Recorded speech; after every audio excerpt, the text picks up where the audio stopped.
ابن اسحاق نے کہا آپ کے رضائی بہن بھائیوں کا نام عبداللہ بن حارث، انیستہ بنت حارث اور خزامہ بنت حارث تھا، جس کا اصلی نام شیمہ تھا، لیکن خزامتہ نام کا غلبہ ان کے اصلی نام پر ہو گیا اور اپنے خاندان میں اسی نام سے مشہور ہو گئی تھی۔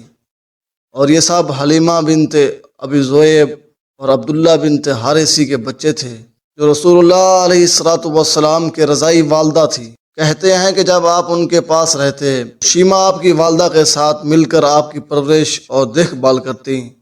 رسول اللہ علیہ الصلاۃ والسلام کی رضائی والدہ بیان کرتی تھیں کہ وہ اپنی بستی سے اپنے شوہر اور اپنے ایک شیرخوار بچے کو لے کر بنی سعد بن بکر کی چند عورتوں کے ساتھ دودھ پینے والے بچوں کی تلاش میں نکلی۔ انہوں نے کہا وہ زمانہ قحط کا تھا اور ہمارے پاس کچھ نہ تھا۔ کہا کہ میں ایک بوڑھی سبزی میل گدھی پر نکلی، ہمارے ساتھ ایک بوڑھی اونٹنی بھی تھی، جس سے خدا کی قسم ایک قطرہ دودھ نہ مل سکتا تھا۔ ہمارا حال یہ تھا کہ ہمارے اس بچے کے بھوک سے رونے کے سبب جو ہمارے ساتھ تھا رات تک نہ سو سکتے تھے۔ میری چھاتی میں اتنا دودھ نہ تھا کہ اس کو کافی ہو، اور نہ ہماری بوڑھی اونٹنی کے پاس کچھ تھا جو اس کے ناشتے کے کام آئے۔ غرض میں اپنی اس گدھی پر نکلی تو وہ تھک گئی اور قافلے سے پیچھے رہ گئی، اور اس کی کمزوری اور دبلا پان ان لوگوں پر بار ہو گیا، یہاں تک کہ ہم دودھ پینے والے بچوں کی تلاش کرتے مکہ آئے۔ ہم میں کوئی عورت ایسی نہ تھی جس کے پاس رسول اللہ علیہ الصلاۃ والسلام کو پیش نہ کیا گیا ہو، لیکن جب اس سے کہا جاتا کہ آپ یتیم ہیں تو وہ آپ کو لینے سے انکار کرتے ہیں، اس لیے کہ ہم لوگ بچے کے باپ کی طرف سے نیک سلوک کی امید رکھتے تھے اور کہتے تھے کہ وہ یتیم ہے تو اس کی ماں اور دادا سے حسن سلوک کی کیا امید ہے۔ میرے ساتھ آئی ہوئی عورتوں میں سے میرے علاوہ کوئی عورت باقی نہ رہی جس نے کوئی شیر خوار نہ لے لیا ہو۔ جب ہم چلنے کے لیے تیار ہو گئے تو میں نے اپنے شوہر سے کہا، باخدا میں اس بات کو ناپسند کرتی ہوں کہ کسی شیر خوار کو لیے بغیر اپنے ساتھ والیوں میں لوٹوں۔ خدا کی قسم میں تو اس یتیم کے پاس جاؤں گی اور اس سے ضرور لے لوں گی۔ انہوں نے کہا ایسا کرنے میں کوئی حرج نہیں، کیا عجب ہے کہ اللہ تعالیٰ ہمارے لیے اس میں برکت دے دے۔ انہوں نے کہا پس میں اس کے پاس گئی اور اسے لے لیا، اور میرے اس فعل کا سبب اس کے سوا کچھ نہ تھا کہ مجھے آپ کے سوا کوئی اور نہیں ملا۔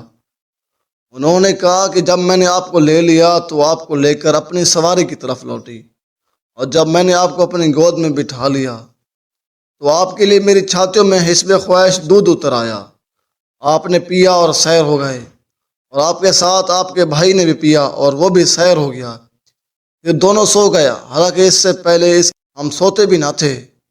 اور میرا شوہر اپنی اس بوڑھی اونٹنی کی طرف گیا تو کیا دیکھتا ہے کہ وہ دودھ سے بھری ہوئی ہے، تو اس نے اس سے اتنا دودھ دوہا کہ اس نے خود بھی پیا اور اس کے ساتھ میں نے بھی پیا، یہاں تک کہ ہماری سیری اور سیر آبی انتہا کو پہنچ گئی اور آرام سے وہ رات گزاری۔ انہوں نے کہا جب صبح ہوئی تو میرے شوہر نے کہا، اے حلیمہ خدا کی قسم اس بات کو خوب سمجھ لو، تم نے ایک ذات مبارکہ کو پایا ہے۔ انہوں نے کہا میں نے جواب دیا خدا کی قسم مجھے یہی امید تھی۔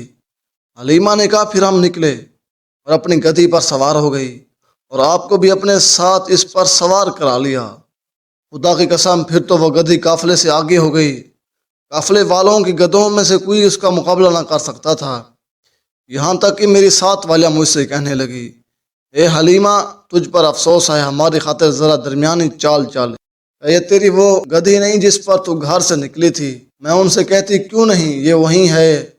وہ کہتے ہیں خدا کی قسم اس کی تو حالت کچھ اور ہی ہے۔ کہا پھر ہم بنی سعد کی بستیوں میں اپنے گھر آئے، اور اللہ تعالیٰ کی سرزمین میں کسی ایسی سرزمین کو میں نہیں جانتی جو اس سے زیادہ قحط زدہ ہو، لیکن باوجود اس کے جب ہم آپ کو اپنے ساتھ لائے تو ہماری بکریاں چراگاہ سے شام میں دودھ سے خوب بھری ہوئی اور سیر واپس آئیں، اور ہم دودھ دوہتے اور پیتے، اور دوسرے لوگوں میں کوئی شخص دودھ کا ایک قطرہ تک نہ دوہتا اور نہ تھنوں میں ایک قطرہ پاتا۔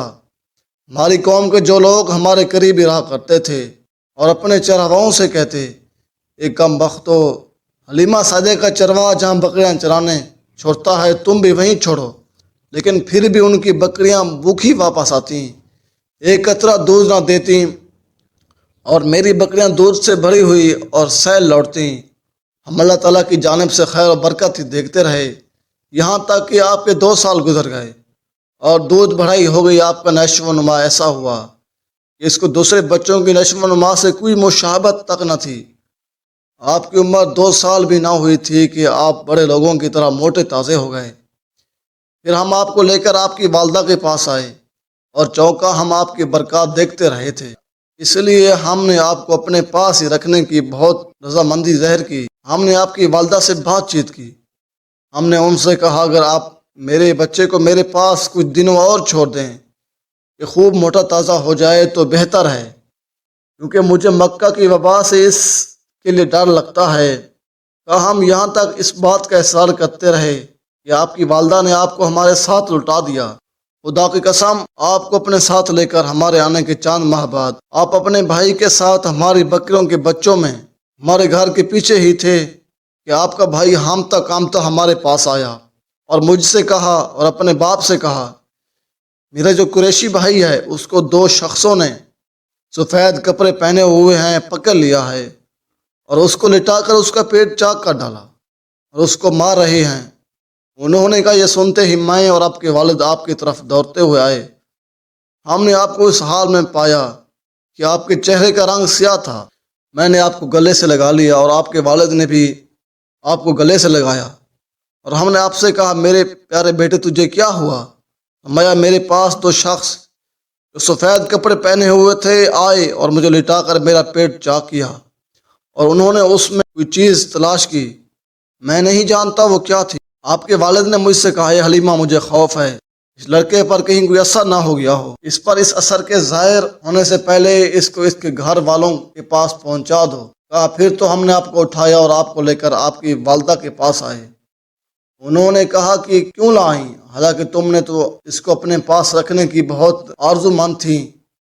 میں نے کہا، جی ہاں، اللہ تعالیٰ نے اسے آپ سن تمیز کو پہنچا دیا ہے اور مجھ پر جو فرائض ہے وہ میں نے عطا کر دیے، اور مجھ پر اس حوادث کا خوف ہے، اس لیے میں نے آپ کی مرضی کے مطابق اسے آپ تک پہنچا دیا۔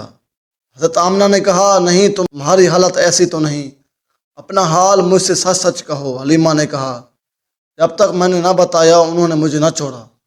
انہوں نے پوچھا، کیا تمہیں اس پر شیطانی اثر کا خوف ہوا؟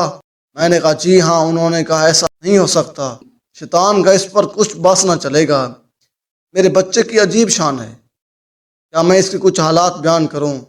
کہا، ضرور بیان فرمائیے۔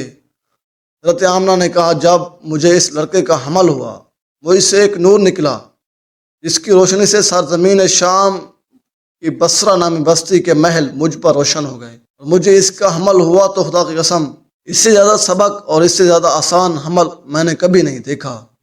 اور جب اس کی پیدائش ہوئی تو یہ حالت دیکھی کہ آپ دونوں ہاتھ زمین پر رکھے اپنا سر آسمان کی طرف اٹھائے ہوئے تھے۔ پھر آپ کی والدہ نے حلیمہ سے کہا، تم اپنے یہ خیالات چھوڑو اور سیدھی راہ لو،